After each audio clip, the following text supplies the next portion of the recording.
Hi everyone, আজ আমি share করব সফট চিড়ের নাড়ুর রেসিপি, যাকে অনেকে পোহা লাড্ডু নামেও চেনে। This traditional vegetarian sweet is perfect as an offering to our Ganapati Bappa and as a tasty treat for your loved ones.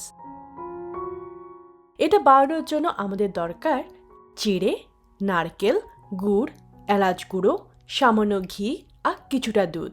যদি একটু বাদামের স্বাদ পছন্দ করেন তাহলে আমন্ড বা ক্যাশু পাউডারও মিশিয়ে নিতে পারেন।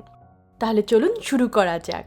প্রথমে আমরা এই চিড়েটা একটু ভাজবো, যতক্ষণ না এটি সামান্য ক্রিস্পি অ্যান্ড ক্রাঞ্চি হয়ে যায়।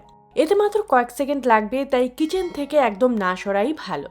যখন এই চিড়েগুলো সুন্দরভাবে ভাজা হয়ে যাবে তখন ডেসিকেটেড নারকেল অ্যান্ড আমন্ড গুঁড়ো অ্যাড করুন। এবার ভালোভাবে মিশিয়ে নিন এবং কিছুক্ষণ ঠান্ডা হতে দিন। এরপর আমরা সব কিছু মিহি গুঁড়ো করব।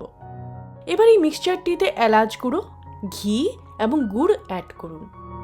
For my health conscious friends, you can reduce the jaggery like I do for my husband, but feel free to adjust the sweetness to your liking. এবার সব কিছু মিশিয়ে এমন একটি সুন্দর সফট ফ্রেগ্রেন্ট মিশ্রণ তৈরি করুন। যদি মনে হয় মিক্সচারটি একটু শুকনো তাহলে একটু দুধ মিশিয়ে নিন, তাহলেই কাজ হবে। এখন হাতের তালুতে সামান্য ঘি মেখে মিশ্রণটির থেকে ছোট ছোট গোল নাড়ু বানিয়ে নিন। Look at how easy that is. কয়েক মিনিটের মধ্যেই আপনি একগুচ্ছ চিড়ের লাড্ডু তৈরি করে ফেলতে পারবেন। Try this flattened rice laddu recipe and share your thoughts in the comments.